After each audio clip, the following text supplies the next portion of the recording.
Students, how are you? Welcome to my YouTube channel Pankaj physics Gulati. Students, आपको इस channel पर ना केवल graduation and post graduation physics के टॉपिक्स की सबसे आसान एक्सप्लेनेशन देखने को मिलती है, बल्कि आपको साथ के साथ ये भी बताया जाता है कि आपको एग्जाम में क्या और कैसे लिख के आना है, ताकि आप सिर्फ एक वीडियो देख के ही अपने नोट्स बना सकें और एग्जाम्स में बहुत अच्छे मार्क्स ला सकें। तो स्टूडेंट्स, आज इस चैनल को सब्सक्राइब कीजिए और पाइए नोटिफिकेशन मेरी नई वीडियो का सबसे पहले।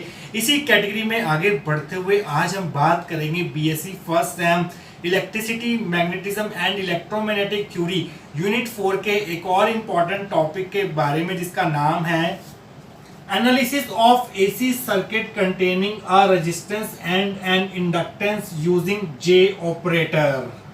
तो स्टूडेंट्स, इससे पहले कि हम अपने टॉपिक की तरफ बढ़ें, पहले आप ये देख लीजिए कि ये टॉपिक जो है आपको एग्जाम में किस प्रकार से पूछा जा सकता है।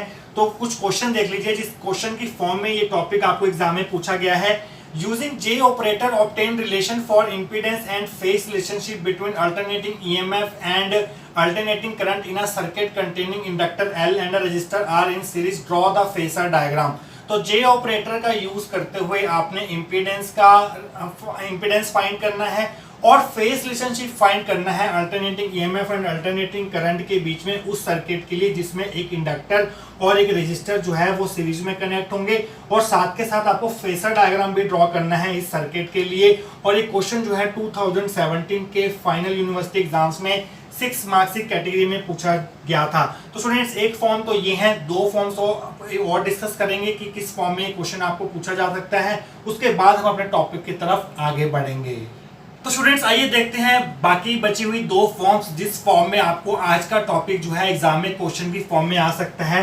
तो सेकंड फॉर्म है, a source of alternating EMF is connected to a series combination of resistance and inductance, obtain the phase relation between EMF and current in the circuit using J operator, find the impedance of circuit. तो एक alternating EMF का source है जिसको हमने series combination of resistance and inductance से connect करना है, और फिर हमें क्या ऑब्टेन करना है, ईएमएफ और करंट के बीच में फेज रिलेशन क्या होगा वो फाइंड करना है जे ऑपरेटर का यूज करके, और साथ के साथ इंपीडेंस भी फाइंड करना है सर्किट का। अगली फॉर्म जिस फॉर्म में आपको टॉपिक पूछा जा सकता है क्वेश्चन की फॉर्म में, वो है find out the impedance and phase difference between the current and EMF in an AC circuit containing resistance and inductance using J operator.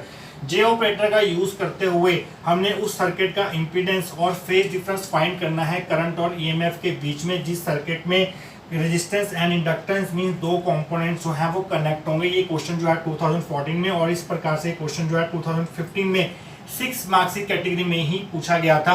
तो ये क्वेश्चन जो है 6 मार्क्स में ही आएगा, एक बात तो कंफर्म है। और दूसरी बात क्या कंफर्म हुई इन तीनों फॉर्म्स को देख के, कि आपको उस एसी सर्किट का इंपीडेंस निकालना है और फेज रिलेशनशिप निकालना है between alternating current and alternating EMF, जिस एसी सर्किट में एक रेजिस्टेंस और एक इंडक्टर कनेक्ट होंगे with a source of alternating EMF. तो स्टूडेंट्स, इसके बाद हम शुरू करेंगे आज का टॉपिक। तो चलिए स्टूडेंट्स, बढ़ते हैं नेक्स्ट सेक्शन की तरफ। तो चलिए स्टूडेंट, डिस्कस करते हैं आज का टॉपिक। स्टूडेंट्स, आज के टॉपिक में आपको सर्किट डायग्राम ये बनाना है। ये है series combination of a resistance and an inductor L, जिसको हमने एक सोर्स ऑफ अल्टरनेटिंग ईएमएफ से कनेक्ट किया हुआ है, और उस अल्टरनेटिंग ईएमएफ की इक्वेशन है E is equal to E naught E raise to power J omega T, जहां पर ई नॉट है एम्पलीट्यूड और peak value of alternating EMF, omega T है फेस ऑफ अल्टरनेटिंग ईएमएफ है टाइम टी, और capital ई है instantaneous value of alternating EMF at time T. तो students, इस सर्किट में आई करंट फ्लो करेगा, जिसकी वजह से इस रेजिस्टेंस के अक्रॉस वोल्टेज ड्रॉप होगा, जिसको हमने वीआर से डिनोट किया है, और इस इंडक्टर एल के अक्रॉस भी कुछ वोल्टेज ड्रॉप होगा, जिसको हमने वीएल से डिनोट किया है। तो स्टूडेंट्स, ये सर्किट डायग्राम बनाएंगे आप, और उसकी थ्योरी में क्या लिख के आएंगे आइए वो देखते हैं। Let a source of alternating EMF given by E is equal to E naught E raise to power J omega T be connected to a series combination of inductance L and a resistance R as shown in figure.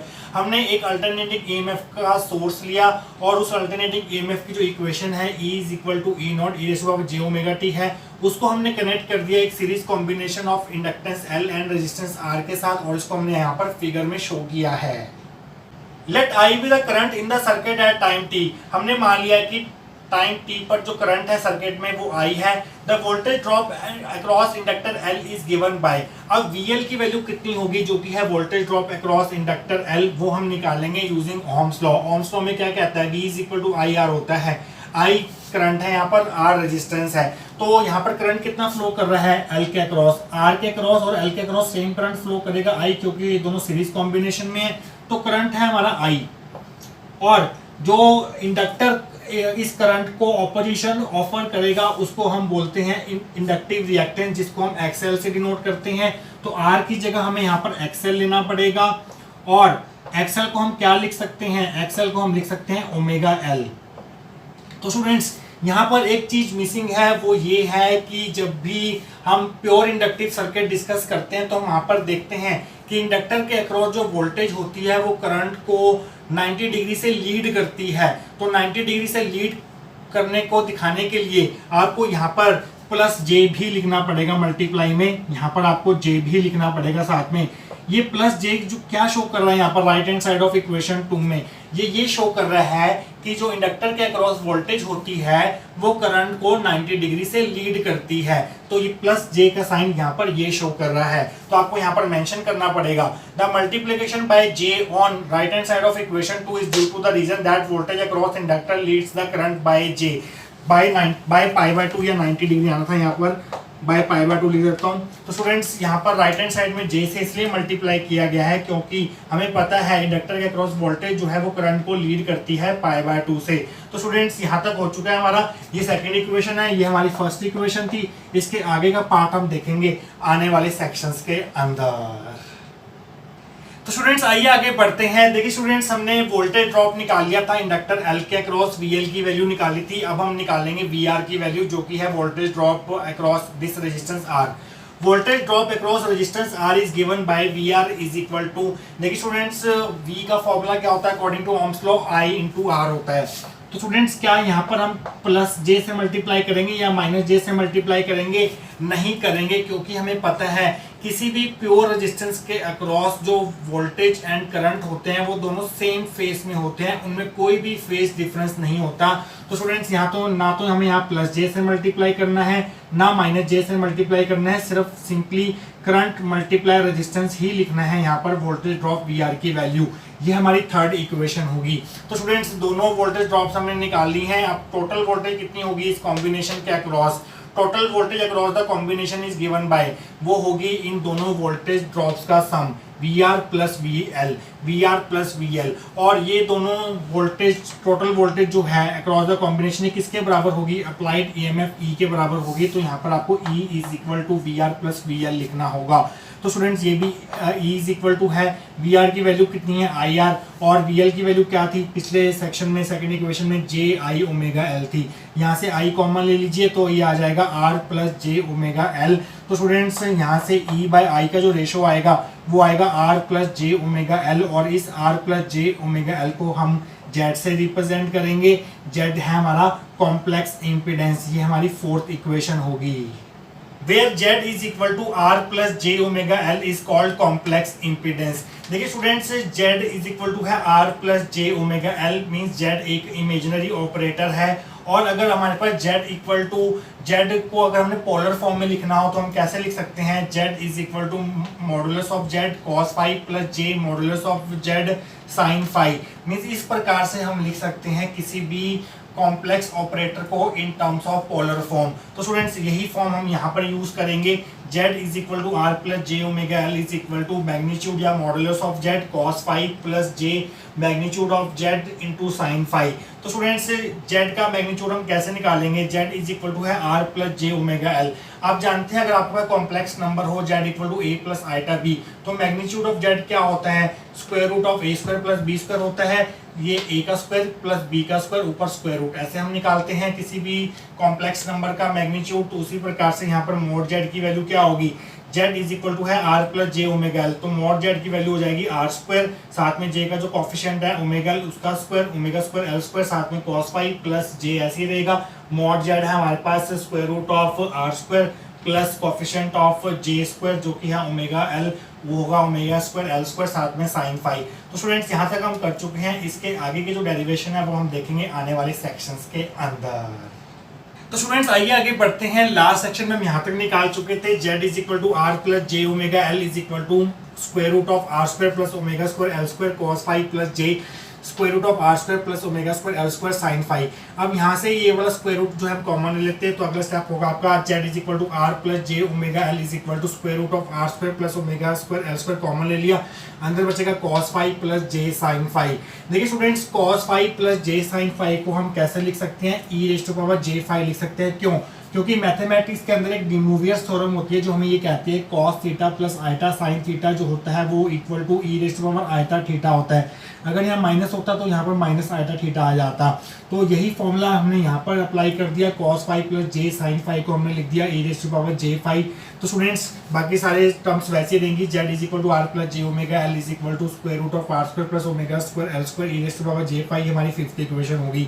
तो students fourth equation क्या थी हमारी, fourth equation ये थी E by I is equal to R plus J omega L is equal to Z, ये हमारी fourth equation थी। तो यहाँ से आई की वैल्यू क्या आ जाएगी, क्रॉस मल्टीप्लाई करके आई की वैल्यू आ जाएगी ई बाई जेड, और ई की वैल्यू क्या थी फर्स्ट इक्वेशन में जो अप्लाइड ईएमएफ थी वो क्या थी, E naught E raise to power J omega T थी। और जेड की वैल्यू हमने क्या निकाली है, जेड की वैल्यू हमने फिफ्थ इक्वेशन में ये निकाली है।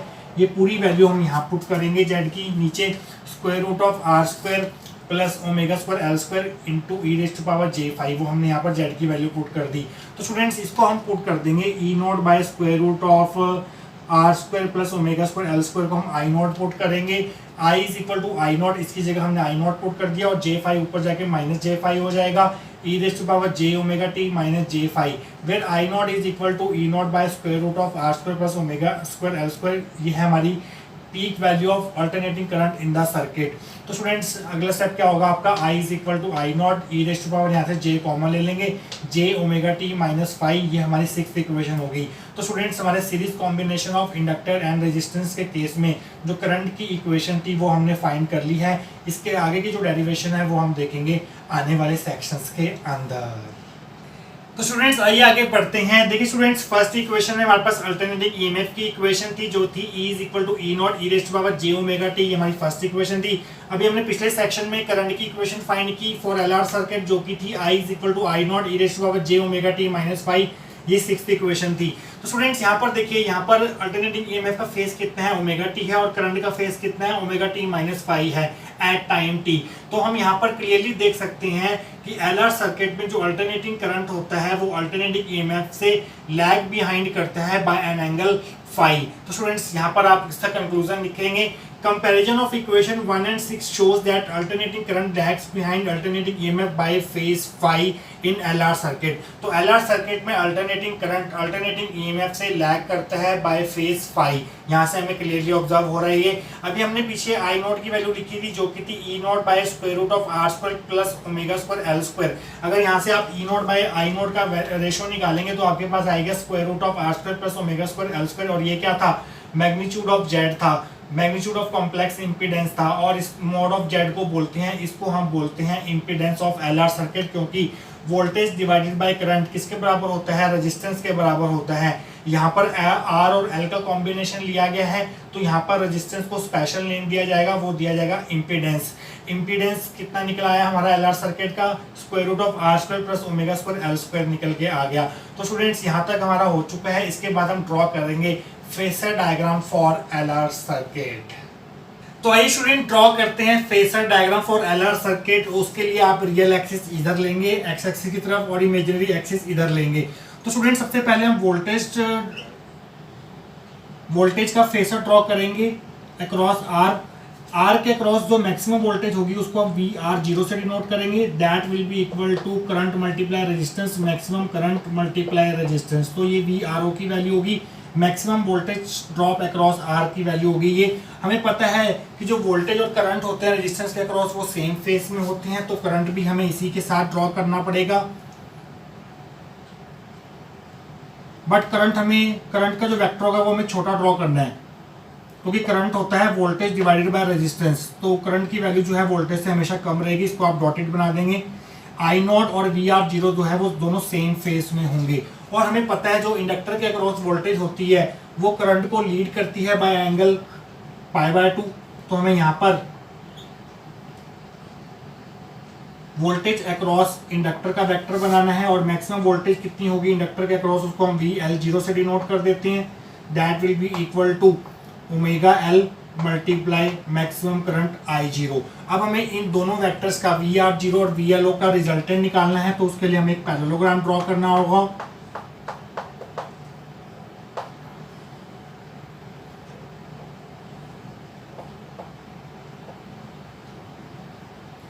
उसके लिए हमें एक पैरेललोग्राम ड्रॉ करना होगा, इसको हम डॉटेड बना देते हैं।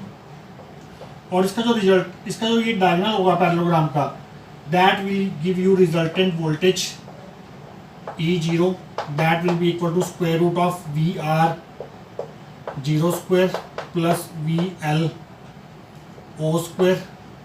रिजल्टेंट वोल्टेज E0 और I0 के बीच में कितना फेस आया था, फाई का फेस आया था, तो यहाँ पर आप फाई लिखेंगे। और I0 और VL0 के बीच में कितना एंगल है, 90 डिग्री का है, तो आप यहाँ पर 90 डिग्री ड्रॉ करेंगे। ये 90 डिग्री का साइन यहाँ पर शो करेंगे आप ऐसे। और स्टूडेंट्स EMF का कितना फेस है, टी टाइम पर ओमेगा टी फेस है, तो आपका ये वाला एंगल जो होगा EMF का इस रियल एक्सिस के साथ, वो एंगल होगा ओमेगा टी। और करंट का कितना फेस है, ओमेगा टी माइनस फाई है, तो करंट वाली वेक्टर ये है, तो ये वाला फेस जो होगा ये होगा हमारा ओमेगा टी माइनस फाई। तो बड़े ध्यान से आप ये एंगल्स जो हैं वो ड्रॉ करेंगे।